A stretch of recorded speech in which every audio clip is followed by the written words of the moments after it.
નમસ્કાર, પ્રણામ, સ્વાગત છે તમારો એક નવા વિડીયોમાં। મિત્રો, પસંદ આવે તો વિડીયોને લાઇક, શેર અને નવા હોય તો ચેનલને સબસ્ક્રાઈબ જરૂરથી કરજો। શ્રીમદ ભગવદ્ ગીતા।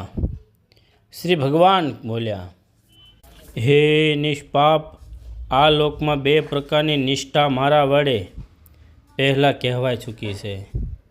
એમનામાંથી સાંખ્ય યોગની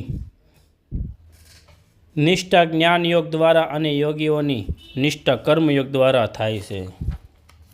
માણસ ન તો કર્મોને આરંભ કર્યા વિના અર્થાત આશ્રમ કર્યા વિના નિષ્કર્મતાને એટલે કે યોગ નિષ્ઠાને પામી શકે છે, કે ન તો કર્મોના કેવળ ત્યાગ માત્રથી સિદ્ધિ એટલે કે સાંખ્ય નિષ્ઠાને પામી શકે છે।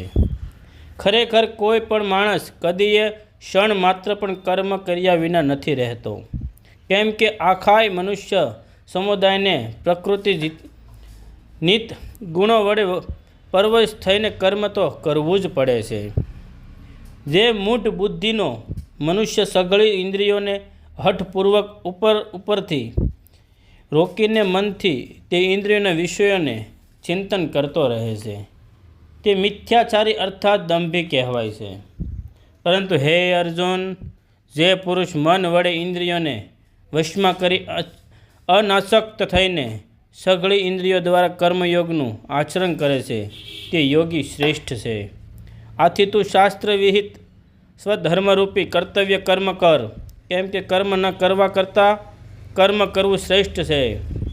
તેમજ કર્મ ન કરવાથી તારો શરીર નિર્વાહ પણ સિદ્ધ નહીં થાય। યજ્ઞ નિમિત્તે કરવામાં આવતા કર્મો સિવાયના બીજા કર્મોમાં જોડાઈને જ આ મનુષ્ય સમુદાય કર્મોથી બંધાય છે। માટે હે અર્જુન, તું આસક્તિ વિનાનો થઈને તે યજ્ઞ નિમિત્તે સારી રીતે કર્તવ્ય કર્મ કર। પ્રજાપતિ બ્રહ્માએ કલ્પના આદિમાં અર્થાત સૃષ્ટિના આરંભ અગ્નિ સહિત પ્રજાતિઓ સર્જીને તે પ્રજાઓને કહ્યું કે તમે આ યજ્ઞ દ્વારા વૃદ્ધિ પામો અને આ યજ્ઞ તમને બધાને ઈચ્છિત ભોગ આપનાર થાઓ।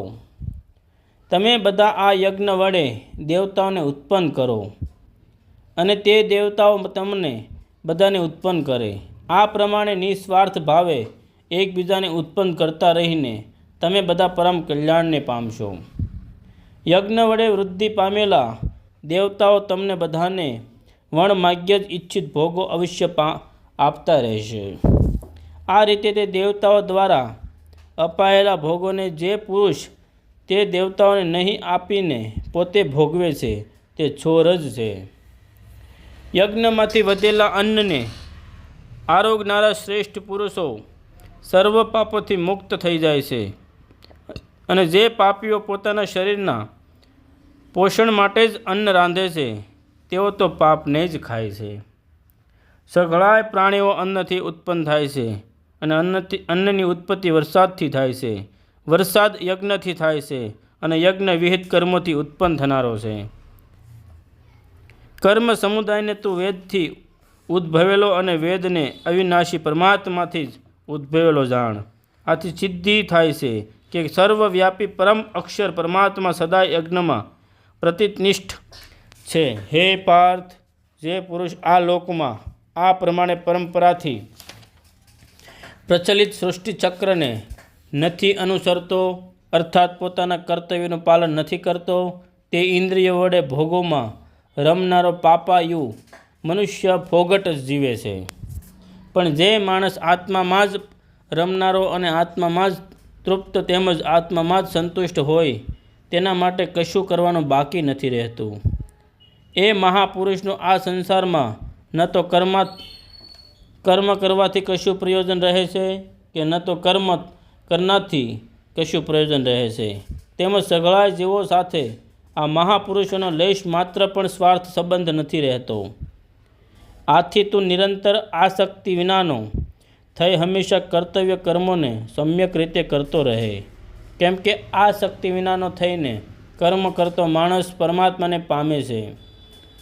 જનક વગેરે જ્ઞાનીજનો પણ આસક્તિ વિનાના કર્મચારણ દ્વારા જ પરમ સિદ્ધિને પામ્યા હતા। તેથી તથા લોક સંગ્રહને જોતા પણ તો કર્મ કરવાને જ યોગ્ય છે, અર્થાત તારા માટે કર્મ કરવું એ જ ઉચિત છે. શ્રેષ્ઠ પુરુષ જે આચરે છે, અન્ય માણસો પણ તેને જ આચરે છે. તે જે કંઈ પ્રમાણે કરી આપે છે, સકળ માનવ સમૂહ તે પ્રમાણે વર્તવા લાગે છે. હે પાર્થ, મારે આ ત્રણેય લોકોમાં ન તો કશું કર્તવ્ય છે કે નથી કશી પ્રાપ્તિ કરવા જેવી વસ્તુઓ અપ્રાપ્ય છે, છતાંય હું કર્મમાં જ વર્તું છું.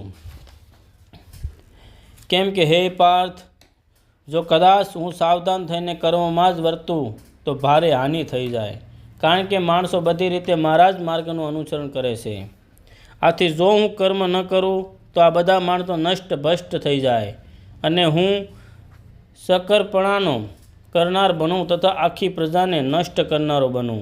માટે હે ભારત, કર્મમાં આસક્ત થયેલા અજ્ઞાનીજનો જે પ્રમાણે કર્મ કરે છે, આસક્તિ વિનાનો વિદ્વાન પણ લોક સંગ્રહની ઈચ્છા રાખતો જ તે જ પ્રમાણે કર્મ કરે. પરમાત્માના સ્વરૂપમાં અચળ ભાવે સ્થિત થયેલો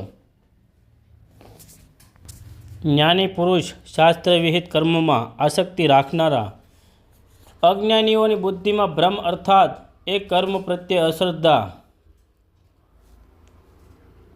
ન ઉપજાવે, પરંતુ પોતે શાસ્ત્ર વિહિત સઘળા કર્મો સારી પેઠે કરતો રહે, એમની પાસે પણ તે પ્રમાણે કર્મ કરાવાય.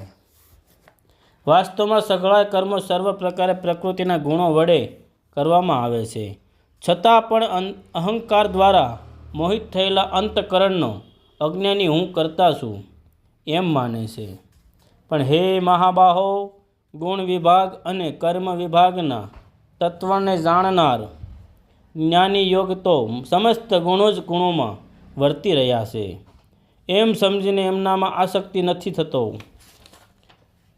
પ્રકૃતિના ગુણોથી અત્યંત મોહિત થયેલા મનુષ્યો ગુણોમાં અને કર્મોમાં આસક્ત રહે છે. એવા સંપૂર્ણપણે ન સમજનાર મંદ બુદ્ધિના અજ્ઞાનીઓએ સંપૂર્ણપણે જાણનાર જ્ઞાની વિચરિત રહે છે. મુજ અંતર્યામી પરમાત્મામાં પરોવાયેલા ચિત્ત દ્વારા સઘળાય કર્મને મારામાં સમર્પિત ઈચ્છા વિનાનો સમમ વિનાનો અને સંતાપ વિનાનો થઈ તું શુદ્ધ કર. જે માણસ દોષ દ્રષ્ટિ વિનાનો અને શ્રદ્ધાળુ બનીને મારામાં આ મતને સદા અનુસરે છે, તેઓ પણ સર્વ કર્મોથી છૂટી જાય છે. પણ જે માણસ મારામાં દોષારોપણ કરીને મારામાં આ મત અનુસાર નથી ચાલતા, એ મૂર્ખાઓને તો તું સર્વ જ્ઞાનોમાં મોહિત અને નષ્ટ થયેલા જ સમજ. સર્વ પ્રાણી પ્રકૃતિને પામે છે, એટલે કે પોતાના સ્વભાવને વશ થઈને કર્મો કરે છે. જ્ઞાની પણ પોતાની પ્રકૃતિ અનુસાર શ્રેષ્ઠા કરે છે. એમાં કોઈનો દુરાગ્રહ શો કરવાનો? ઇન્દ્રિયના અર્થમાં એટલે કે પ્રત્યેક ઇન્દ્રિયોના વિષયોમાં રાગ અને દ્વેષ છુપાઈને રહેલા છે. માણસે એ બંનેને વશ ન થવું, કેમ કે તે બંને એના કલ્યાણ માર્ગમાં વિઘ્નો ઊભા કરનાર મહાશત્રુઓ છે. સારી રીતે આચરવામાં આવેલા અન્યના ધર્મ કરતાં ગુણ વિનાનો હોવા છતાં પણ પોતાનો ધર્મ ઘણો ચઢિયાતો છે. પોતાના ધર્મ તો મરવું પણ કલ્યાણકારી છે, જ્યારે અન્યના ધર્મ તો ભયપ્રદ છે. જય શ્રી કૃષ્ણ.